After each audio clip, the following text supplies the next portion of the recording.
Good morning BKS children's. आज हम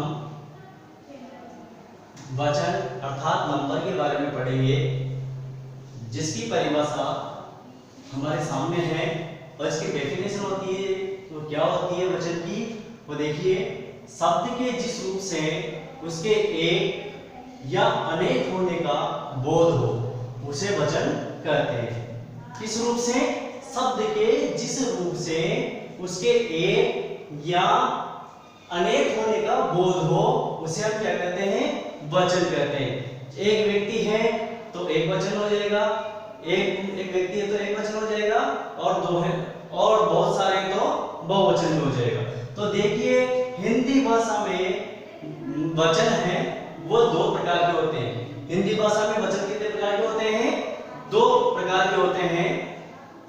पहला है एक वचन और दूसरा है बहुवचन। और जस्ट इसके अपोजिट यदि हम संस्कृत भाषा की बात करते हैं तो उसमें बहुवचनों की संख्या कितनी हो जाती है? 3 हो जाती है। और यहाँ पर हो जाता है एक वचन, द्विवचन और बहुवचन। परंतु हम यहाँ पर हिंदी पढ़ रहे हैं तो हिंदी के हिसाब से क्या होगा कि एक वचन और बहुवचन। आगे बात समझ में? तो हिंदी भाषा में नंबर अर्थात वचन कितने प्रकार के होते हैं? हिंदी में वचन 2 प्रकार के होते हैं। कितने प्रकार के होते हैं? 2 प्रकार के होते हैं। और उनका नाम, पहला है एक वचन और दूसरा है बहुवचन। पहला क्या नाम है? एक वचन और दूसरा है बहुवचन। आगे बात समझ में? तो एक बार देख लीजिए, हिंदी भाषा में वचन 2 प्रकार के होते हैं। हिंदी भाषा में वचन कितने प्रकार के होते हैं? 2 प्रकार के होते हैं। पहला होता है एक वचन और दूसरा होता है बहुवचन। पहला कौन सा है? एक वचन, और दूसरा कौन सा है? बहुवचन। तो देखिए, एक वचन किसे कहते हैं? प्रश्न आ सकता है कि एक वचन किसे कहते हैं। तो एक वचन की जो डेफिनेशन होगी वो क्या है, उसकी परिभाषा देखिए, शब्द के जिस रूप से व्यक्ति या वस्तु के एक होने का बोध हो उसे हम क्या कहते हैं? एक वचन कहते हैं। किस रूप से? शब्द के जिस रूप से वस्तु या व्यक्ति के एक होने का बोध हो। कितने होने का बोध हो? केवल एक होने का बोध हो, वहां पर कौन सा वचन होगा? एक वचन होगा। जैसे हमारे सामने हमें एक गाय दिखाई दे रही है, केवल एक ही गाय है, तो हम क्या कहेंगे कि गाय खड़ी हुई। यदि बहुत सारी गायें वहां पर खड़ी हुई है तो हम उनको कहेंगे गाय खड़ी हुई है। ओके। यदि हमारे स्कूल के अंदर या हमारे घर के अंदर एक मेज पड़ी हुई है तो हम उसको एक मेज कहेंगे, तो वो एक वचन में आ जाएगी। यदि बहुत सारी मेजें हमारे पास में पड़ी हुई है, रखी हुई है, तो हम क्या कहेंगे कि बहुत सारी मेजें हमारे यहाँ पर रखी हुई है। तो इसी तरह देखिए, यदि आपके पास एक पुस्तक है तो आप उसको पुस्तक बोलोगे, और बहुत सारी पुस्तक आपके पास में है तो आप उसको पुस्तकें बोलेंगे। इसी तरह एक लड़का है तो वो लड़का एक वचन में हो जाएगा, और यदि बहुत सारे लड़के हैं तो क्या, तो किसमें चला जाएगा? बहुवचन में चला जाएगा। तो देखिए, एक वचन किसे कहते हैं? शब्द के जिस रूप से व्यक्ति या वस्तु के एक होने का बोध हो। कितने होने का बोध हो? एक ही वस्तु या व्यक्ति के होने का बोध हो। जैसे ये कमरा है, जिस कमरे में पढ़ा रहा हूं, तो वो कमरा क्या होगा? एक वचन वाला होगा, ठीक है ना? और अपने स्कूल के परिसर के अंदर जितने भी मतलब कमरे दिखाई देंगे वो सब क्या कहलाएंगे? तो कमरा से क्या बन गया? कमरे। क्या बनेगा? कमरा से कमरे। इसी तरह देखिए, जैसे आपकी कक्षा है तो कक्षा तो वह एक वचन में हो जाएगी, और बहुत सारी कक्षाएं यदि ये है तो हम उसको क्या है? कक्षाएं। क्या हो जाएगा? कक्षाएं। इसी तरह देखिए, बहुवचन की परिभाषा, तो शब्द के जिस रूप से एक से अधिक वस्तुओं या व्यक्तियों के होने का बोध हो। मतलब एक वचन में तो क्या था? एक वस्तु का होने का बोध हो, एक वस्तु या व्यक्ति के होने का बोध हो। परंतु यहाँ पर क्या है बहुवचन में कि शब्द के जिस रूप से एक से अधिक, मतलब एक वस्तु न होकर के, एक व्यक्ति न होकर के बहुत सारी वस्तुएं क्या हो, वो व्यक्तियों के होने का या वस्तुओं के होने का बोध हो, तो उसे क्या कहते हैं? हम वचन कहते हैं। कौन सा वचन है? बहुवचन कहते हैं। तो देखिए दोबारा देखिए इसका, बहुवचन किसे कहते हैं?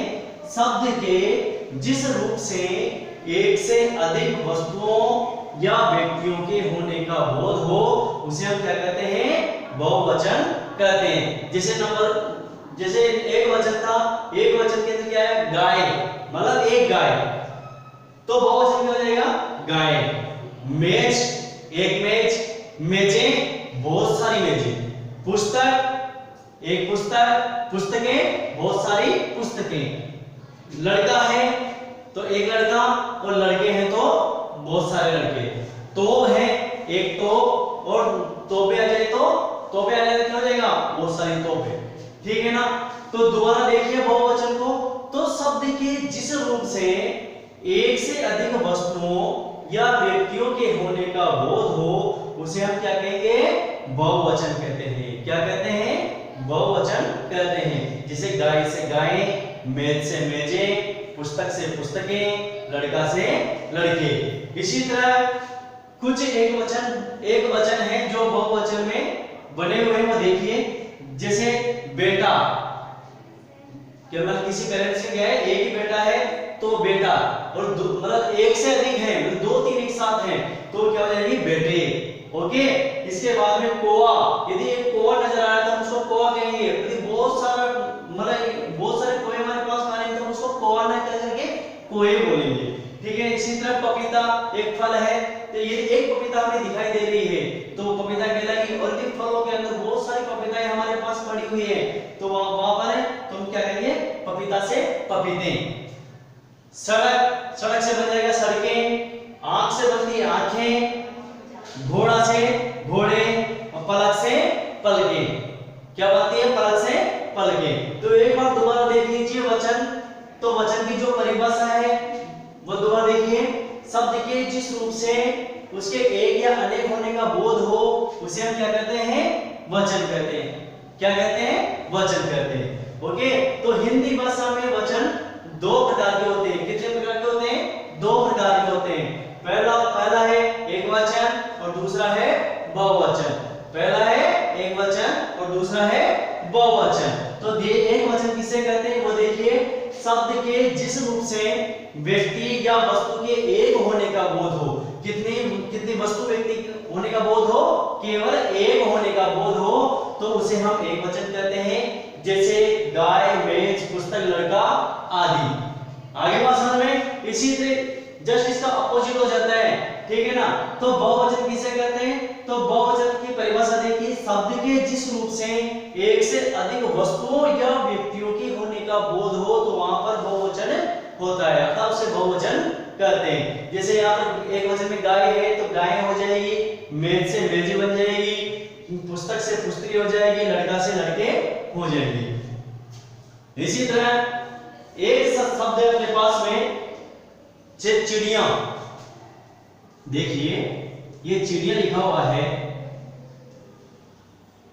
यदि ये वाला चिड़िया आपके सामने आता है तो ये क्या होगा? एक वचन। ठीक है ना? और चिड़िया के अंदर यदि हम यहाँ के ऊपर चंद्र बिंदु लगा देंगे तो वो क्या बन जाएगी?